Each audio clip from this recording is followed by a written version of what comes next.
சத்திய வேதம் பக்தரின் கீதம், சுத்தர்கள் போகும் பாதையின் தீபம், உத்தம மார்க்கம் காட்டும்.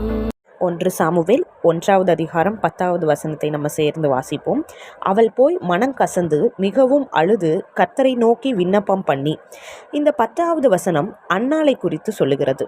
அன்னாள் மனம் கசந்து அழுவதற்கான காரணம் என்னன்னு பார்த்தோன்னா, இதே அதிகாரம் 1 சாமுவேல் 1வது வசனத்திலிருந்து நம்ம வாசிச்சுட்டு வந்தோன்னா, அன்னாளுக்கோ குழந்தை இல்லை, கர்த்தர் அவள் கர்ப்பத்தை அடைத்திருந்தார் அப்படின்னு நம்ம வாசிக்கிறோம்.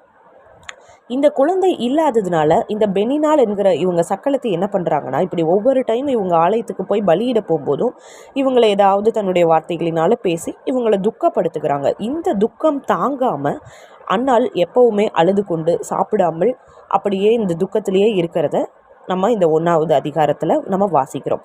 அப்படி அழுது கொண்டு இருக்கிற ஒரு சூழ்நிலையில் தான் 8வது வசனத்தில் அவள் புருஷனாகிய எல்கான் அவளை பார்த்து, அன்னாளே, நீ ஏன் அழுகிறாய்? ஏன் சாப்பிடாதிருக்கிறாய்? ஏன் சஞ்சலப்படுகிறாய்? 10 குமாரரை பார்க்கிலும் நான் உனக்கு அதிகம் அல்லவா என்றான்.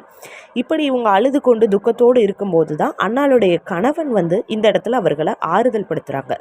ஆனாலும் மனுஷனுடைய வார்த்தைகளினால் அன்னாள் ஆறுதல் அடையவில்லை.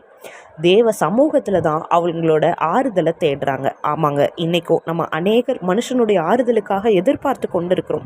மனுஷனுடைய வார்த்தைகள், ஆறுதல்கள், அவங்களோட தைரியங்கள் எல்லாம் நம்மளை பலப்படுத்தும். ஆனால் அது ஒரு நிலையான பலத்தை, ஒரு நிலையான சமாதானத்தை, ஒரு நிலையான நம்ம எதிர்பார்க்குற ஒரு லவ் அண்ட் கம்ஃபர்ட்டை மனுஷனுடைய வார்த்தைகள் நமக்கு கொடுக்காது. உண்மையான ஆறுதல் தேவ சமூகத்திலையும் அவருடைய பிரசன்னத்திலையும் மட்டும்தாங்க இருக்குது. இன்றைக்கும் நம்மளும் மனுஷனுடைய ஆறுதல்களை எதிர்பார்க்காம தேவ சமூகத்தில் உங்களோட எல்லா துக்கங்களையும் கண்ணீரையும் எல்லாவற்றையும் தேவனிடத்தில் இறக்கி வைத்துவிட்டு, ஆண்டவர் சொல்கிறாரு இல்லையா, வருத்தப்பட்டு பாரம் சுமக்கிறவர்களே நீங்கள் எல்லாரும் என்னிடத்தில் வாருங்கள், நான் உங்களுக்கு இளைப்பாறுதல் தருவேன்னு.